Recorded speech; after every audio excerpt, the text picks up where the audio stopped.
Breaking news అనంతపురంలో నవజాత శిశువు మృతి పట్ల 3 కమిటీ విచారణ ప్రారంభమైంది. DMHO, ICDS PD, GGH paediatric HOD Ravi Kiran నేతృత్వంలో విచారణ జరుగుతోంది. సిబ్బంది నిర్లక్ష్యం వల్ల పసిబాలుడు ప్రాణాలు కోల్పోయాడని ఆరోపణల నేపథ్యంలో విచారణకు ప్రభుత్వం ఆదేశించింది. దాంతో నిన్న సాయంత్రం నుంచి శిశుగృహలో విచారణ జరుగుతోంది.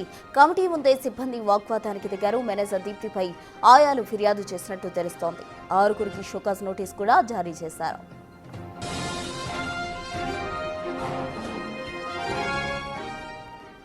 నవజాత శిశువు మృతికి సంబంధించి 3 కమిటీ విచారణ స్టార్ట్ అయింది. పూర్తి డీటెయిల్స్ మా ప్రతినిధి యోగానంద్ అందిస్తారు. యోగానంద్, ప్రసూన, అనంతపురం జిల్లాలో సంచలనం రేపిన నవజాత శిశువు మృతి కేసులో విచారణ వేగవంతమైంది. ముఖ్యంగా 3 కమిటీ ఆధ్వర్యంలో ఏదైతే నిర్లక్ష్యంగా ఉన్న ఆయాలు ఏదైతే శిశుగృహ మేనేజర్ పై కూడా విచారణ ప్రారంభమైంది. నిన్న సాయంత్రం నుంచి కూడా విచారణ నడుస్తుంది. ఏదైతే వీళ్ళు ముగ్గురు కలిసి ఒక 2 ప్రాణాన్ని బలిగొన్న నేపథ్యంలో ఎలా జరిగింది, ఎందుకోసం నిర్లక్ష్యంగా ఉందా అన్నదానిపై కూడా ఇటు విచారణ కమిటీ విచారణ చేస్తూ ఉంది. ముఖ్యంగా మేనేజర్ పై ఆయాల తెలుస్తుంది.